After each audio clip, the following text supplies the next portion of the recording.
안녕하세요, 패친 여러분들. 오늘 모교 캠페인을 대체하는 평화철도 모교 특별 대담 시간이 돌아왔습니다. 오늘은 노정선 대표님 모시고 우리 정성희 집행위원장께서 대담을 나누어 가십니다. 자, 이제 마이크를 넘겨드리겠습니다. 나오십시오. 안녕하십니까, 시청자 여러분, 그리고 국민 여러분. 저희들이 매주 목요일 날 서울역에서 평화철도 캠페인을 해왔는데, 코로나 사태가 이제 위중해서 지난주부터 대체로 생방송 특별 대담을 하고 있습니다. 오늘은 두 번째인데요. 우리 평화철도 공동대표이시고 연세대학교 명예교수이면서 지난 수십 년 동안 통일문제와 관련한 연구를 하시고 강연과 여러 통일문제 전문가이십니다. 우리 노정선 교수님 모셨습니다. 안녕하십니까? 안녕하세요. 쭉 보시고, 네. 우리 노정선 교수님 지금 47년생이니까 45년생이니까 연세가 드셨지만은 매우 건강하십니다. 통일될 때까지 아주 건강하게 오래 사셔야죠. 제가 75세지만 세브란스 병원은 65세라고 그럽니다. 예, 그렇습니다. 네. 며칠 전에 북쪽에서 이 동해안에서 이제 발사체를 날렸습니다. 네. 북쪽에서는 이제 연례적이고 방어적이고 자의적 수단으로 했다고 하는데, 네. 미묘하게 이제 남쪽에서 코로나 사태로 굉장히 어려운 상황에서 하다 보니까 오해가 좀 있는 것 같습니다. 네. 거기에 대해서 우선 말씀 좀 해주시죠. 한 200km 날아가고 높이는 한 30km 정도 되는 그런 이제 발사체 방사포 수준을 발사한 것 같고요. 매해 하는 수준이고, 트럼프의 경우에는 어떻게 반응을 하냐면은 단거리 미사일이나 단거리 발사는 무시하겠다. 그것이 트럼프 입장입니다. 그래서 그거에 대해서 지나치게 민감하게 하는 것은 또 오히려 남북 평화 안보에 도움이 되지 않는다, 이렇게 볼 수 있고요. 이번에 이제 김여정 선생이 상당히 청와대를 비난하는 그런 얘기도 나오긴 나왔습니다만은, 또 이제 앞으로 아마 김정은 위원장을 대신해서 이런 면에 있어서는 김여정 선생이 직접 얘기를 하는 그런 수준이 되는 것 같습니다. 그래서 이제 김여정의 반응은 보면 뭐라고 그랬냐면은 겁먹은 개가 더 요란하게 짖는다, 이렇게 얘기를 하고요. 또 남쪽에서도 사실 군사훈련을 하고 있고, 작은 규모로 하지만은 그렇기 때문에 북쪽에서 단거리 이런 발사체 하는 거는 상호 수준이 비례적으로 맞는다고 볼 수 있습니다. 그래서 야당 쪽에서 너무 과민하게 이렇게 얘기를 하는 것은 오히려 이제 한반도 상황을 더 흐리게 만드는 거고요. 오히려 코로나19 바이러스 문제 때문에 이런 때일수록 남북이 코로나 대처에 서로 협력하는 그런 아름다운 모습을 보여줘야 된다고 생각하고요. 아무래도 우리가 의료 장비라든가 소독약이라든가 또 체온계라든가 이런 거는 다 훨씬 더 많이 있고, 북쪽에는 좋고, 또 유엔 제재에서 이런 부분을 예외로 최근에 결정했습니다. 코로나와 대응해서 싸울 수 있는 약품이라든가 장비, 이런 거는 북에 보낼 수 있습니다. 그래서 이 기회에 우리가 이제 개성을 통해 가지고 이런 장비를 보내주고, 또 가능하면 물론 우리 마스크가 이제 지금 모자라지만은 북쪽은 얼마나 많이 모자라겠어요. 그래서 그런 거, 소독약, 소독할 수 있는 여러 가지 장비, 그다음에 음압 병동, 이런 거는 우리가 이제 우수하기 때문에 보내주는 게 좋다고 생각합니다. 지금 미래통합당 보수 야당 쪽에서 굉장히 공격을 많이 하고 있습니다. 네. 예를 들면 이제 중국에 정상적으로 마스크 수출을 하고 있는데, 네. 또 이제 한국 사람들한테는 마스크 안 주고 중국에 보낸다 이렇게 악선전을 하고 또 요번에 이제 사실은 북쪽도 안전하다 그러지만은 이상이 생길 수 있지 않습니까? 그렇죠. 북쪽이 이제 의료가 좀 취약하기 때문에 그렇죠. 마스크라든가 진단 시약이라든지 이런 걸 좀 보내야 되는데 그렇죠. 아예 못 보내게끔 남북 관계를 물꼬를 터지 못하게끔 문재인 정부 대북 정책을 실패했다고 단거리 마사체 쏘는 거 봐라 실패했다 이렇게 막 바가지를 씌우는데 여기에 대해서 따끔한 한 말씀 저는 해주시죠. 뭐 문재인 정부가 대북 정책을 실패했다고 생각은 전혀 하지 않습니다. 물론 대북 협력 분야에 있어서 좀 더 강력하게 협력해야 되고 이제 해야 됨에도 불구하고 문재인 정부가 지금 대북 제재를 가하고 있거든요.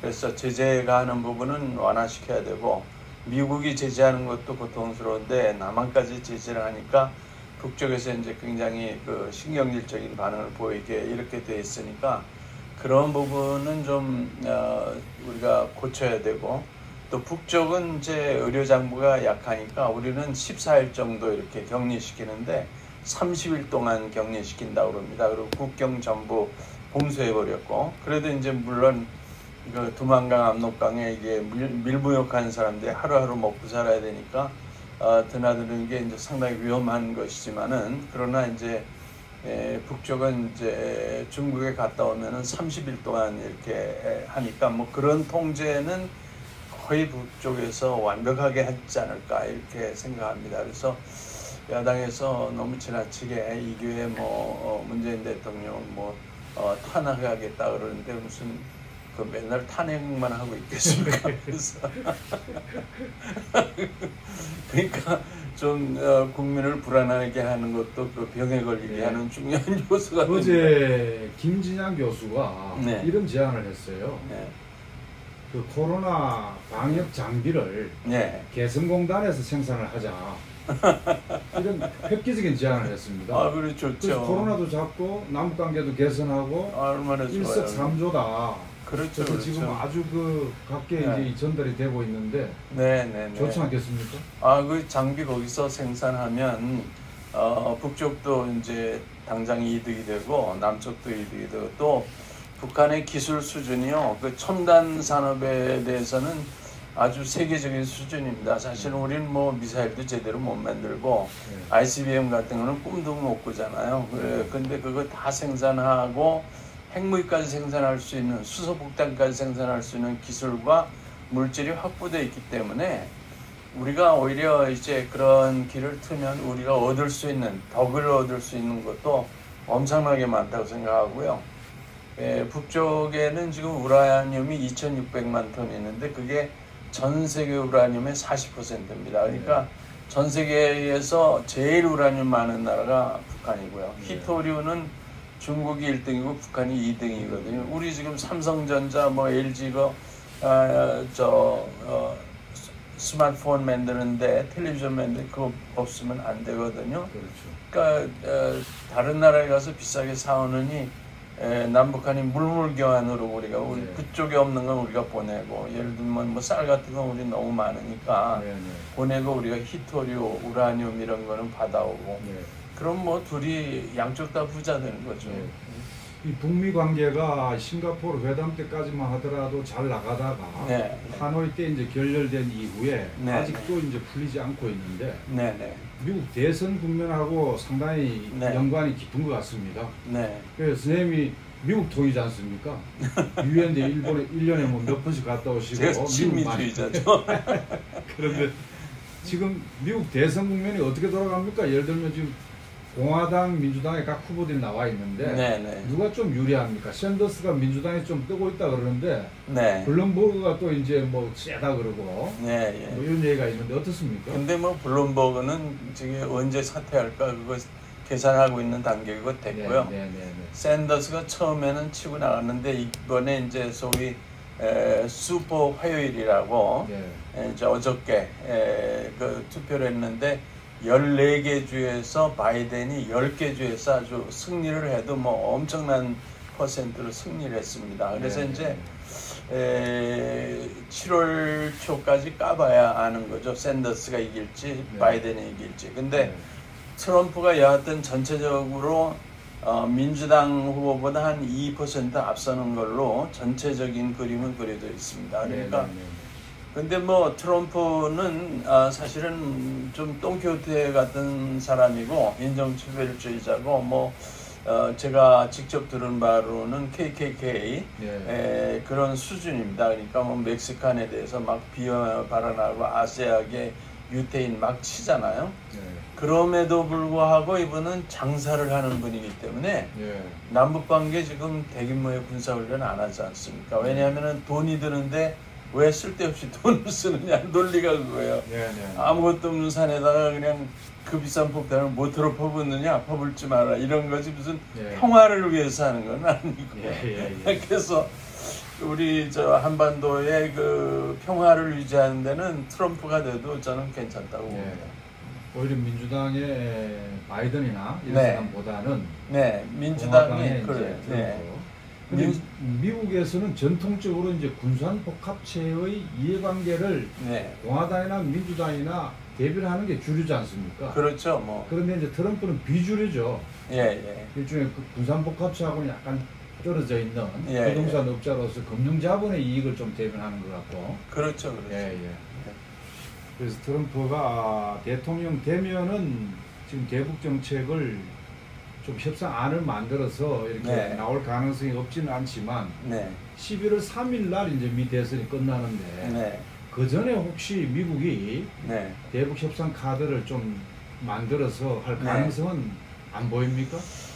지금 이제 샌더스는 자기가 대통령 되면은 김정은 위원장 만나겠다 이제 구체적으로 말했지만은 트럼프의 경우는 지금 침묵하는 거죠. 그래서 이제 우선 표를 확보를 해야 되니까 대북 북쪽에 이익이 되는 얘기를 하면은 또 반공주의자, 반북주의자들의 표가 떨어지니까 그래서 이제 일단은 충격적인 발언은 안 하면서 물밑으로 작업은 할 거고요. 뭐 물밑으로 뭐 매일매일 뉴요크에 있는 그 이북 대표부하고 뭐 거의 이제 자주 만나는 식으로 이렇게 돼 있기 때문에 뭐 안정적인 관계라고 저는 보고요. 또 트럼프는 이북에 가서 장사를 시작하면 또 엄청나게 돈을 벌 수 있고 또 뭐 짐 로저스나 이런 사람들 보면은 자기 전 재산을 갖다가 이북에 투자하면은 제일 돈 많이 벌 수 있다. 이제 이런 관계니까 대선 끝나면은 상황이 아주 엄청 좋아지지 않겠나 이런 생각합니다. 미국이 지금 이제 이 대북 정책이 이 속도 조절론이라고 북미 관계가 개선되기 전에는 남북 관계를 발전시키지 마라. 그래서 이제 개입을 계속 하고 있는데 특히 이제 이 개성공단, 금강산 관광 그리고 남북 철도 도로 연결과 현대화 이건 사실은 판문점 선언이나 9월 평양 선언에서도 다 합의된 건데 그렇죠. 문재인 대통령도 이걸 지키고 싶지 않겠습니까? 그런데 미국의 눈치를 보고 미국이 또 전방위적인 압박을 가하는 것 같습니다. 그래서 미국의 이 남북관계 개선에 이 발목을 잡는 이 개입을 어떻게 하고 있습니까 지금? 그래서 미국이 이제 조미 관계가 한미 관계보다 앞서가면 안 된다. 그래가지고 미국이 통제를 하고 우리 보러 그냥 미국이 하는 대로 시키는 대로 해라 이런 식으로 나오고 있고 개성공단 대표들이 미국에 가서 그 하원 외교위원장 만났잖아요. 대북 제재 좀 해제하라고 그러니까 그런 거는 뭐 절대로 없다. 계속 제재할 것이다.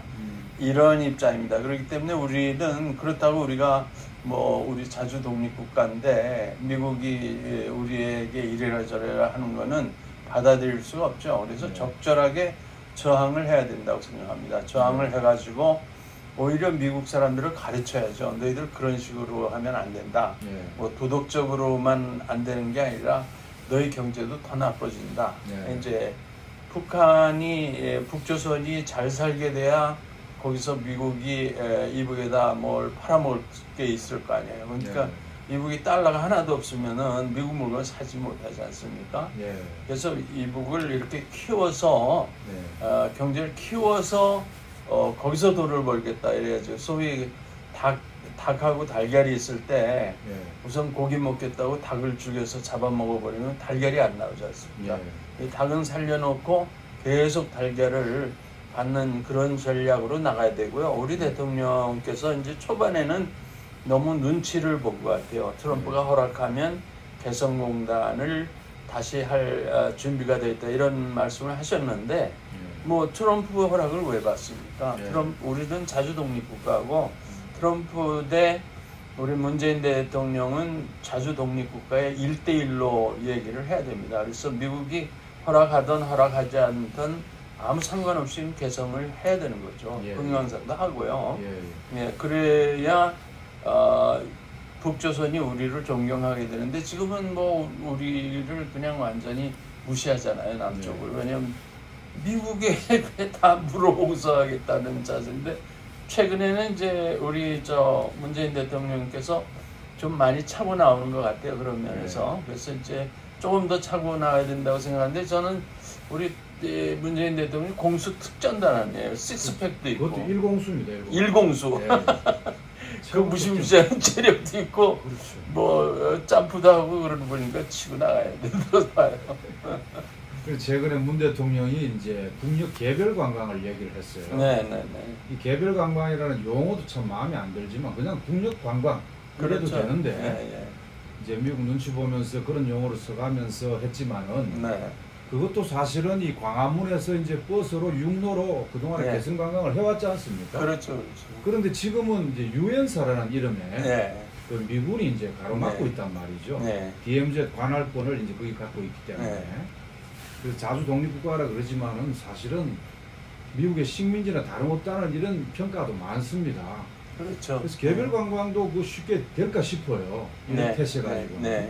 거기에 대해서 어떻게 보십니까? 지금 뭐 코로나 때문에 국경 봉쇄가 되는 바람에 이게 시작은 못했지만은 개별 관광하는 거는 유엔 제재 사항에 없는 거거든요. 얼마든지 관광 가야 되고 또 뭐 지금까지는 우리가 이북에 가려면은 심양이나 북경까지 비행기 타고 가서 하루 호텔에 자고 타고 들어가서 뭐 250만 원 들지만은 여기서 버스 타고 가면 이북에 관광 가는데 5만 원이면 갔다 오잖아요. 그렇잖아요. 그렇게 해서 이제 싸고 또 편하게 하면 북쪽 분들은 우리가 가서 이북에 옥수수 구운 것만 사 먹어도 지금 식량난이나 이런 거는 완전히 해소된다고 봅니다. 지금 이제 미국이 이 남북 관계를 가로막는 한편 남쪽 정부에 대해서는 이 방위비 분담금을 거의 6배씩 올려달라고 이렇게 강짜를 부린단 말이죠. 그 협상이 아직 완료되고 있지를 못하고 있습니다. 정부도 이제 거기에 약간 굴복하면서 6배는 아니지만 상당한 이 인상률을 가지고 올려줄 것 같아요. 사실은 이게 말이 안 되는 거 아닙니까? 말이 안 되는 자기 군대에 와가지고 임대를 너무로도 시원찮을 판에. 그렇죠.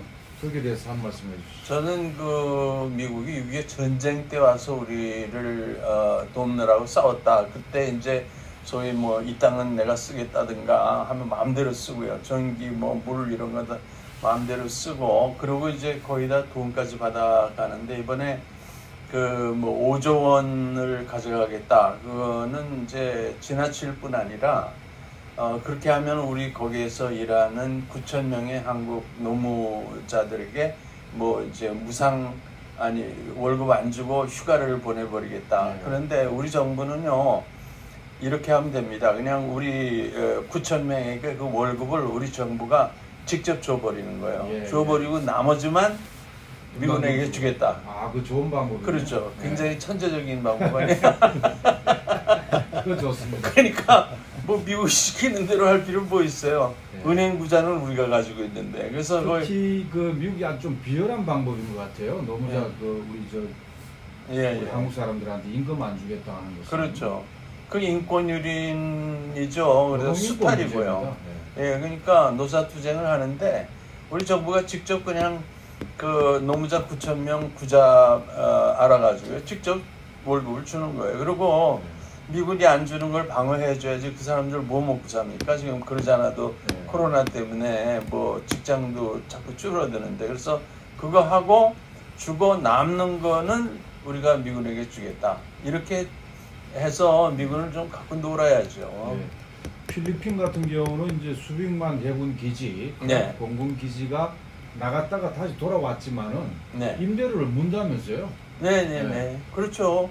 물어야죠. 그 남의 땅을 사용하는데 그 임대료 안 물려면은 나가라 그래야죠. 그러니까 남의 땅에 와서 이게 내 땅이다 뭐. 근데 한국은 지난 70년 동안 토지라든지 뭐 여러 가지는 그냥 무료로 무상으로 쓰고 그렇죠, 있고 그렇죠. 예. 단지 이제 그 분담금을 쓰는데 그것도 6배씩 올려달라고 하니까 이게 정말 말이 안 되는 그렇죠. 그런 것 같아요. 그렇죠. 그리고 또 그 사용 용도도 네. 전략적 유연성에 입각해서 대북 억지력으로서의 주한미군에만이 아니라 이렇게 이제 예를 들어서 미군이 여기 주둔해 있다가 다른 데 이동하고 이런 데에도 이 돈을 사용할 가능성이 있다는 거 아니에요? 그러니까 이게 말이 돼요. 미군이 아라비아나 이란이나 이라크 가는 비용도 다 대라는 게 말이 돼요. 물론 그러니까 이제 이라크 전쟁 하는데 주한미군이 3번 왔다 갔다 한다고 그러더라고요. 3번. 그래가지고는 이제 제 친구가 거기 정신과 의사인데 들어보면 한 번 갔다 오면 정신병이 걸린다는 거예요. 생사람을 죽였으니까. 그러면 여기 와서 치료 좀 해서 조금 나면은 또 보낸다는 거죠. 갔다 오면 또 정신병이 걸린 거예요. 사람을 죽인다는 게 쉽습니까? 그래서 3번 해야 이제 제대를 시킨다는 거죠. 그러니까 이게 자기 국민을 해치는 일을 하는 거예요. 그래 놓으니까 요번에 아프간에서는 이제 철군을 했지 않습니까? 도저히 뭐 이길 수도 없고. 그렇죠. 하니까. 자, 지금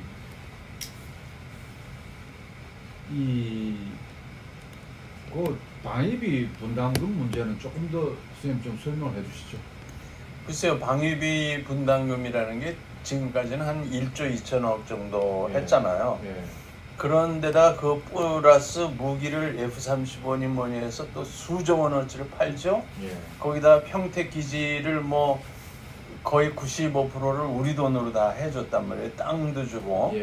그리고 너무 미국이 돈을 많이 받아가지고 돈이 남아서 지금 은행에 저금해 놓고 이자 받아 쓴다는 거 아니에요. 그게 말이 돼요. 그러니까 그 은행에 넣은 거 다 쓸 때까지, 그러니까 말하자면 이게 뭐라 그러나 분식 회계랬나 아니면 가짜 장부 정리를 하고 있는 거죠. 뭐 우리나라 법에서도 그건 처벌받는 건데 그런 거는 하면 안 되고요. 미군 자체가 사실은 뭐 솔직히 얘기해서 그 수많은 미국 청년들 실업자들이 한반도에 오면은 그 월급을 우리가 다 줘가지고 먹이는 거거든요. 사실은 그런 거는 도덕적인 문제뿐 아니라 경제적인 면에서 이건 국제재판소에 제소를 해서 좀 싸워야 된다고 생각해요. 이 문재인 대통령이 정말 필리핀 대통령만큼 대차게 얘기 나가야 되는데 못하는 것 같아요. 작년, 재작년 얼마나 좋았습니까?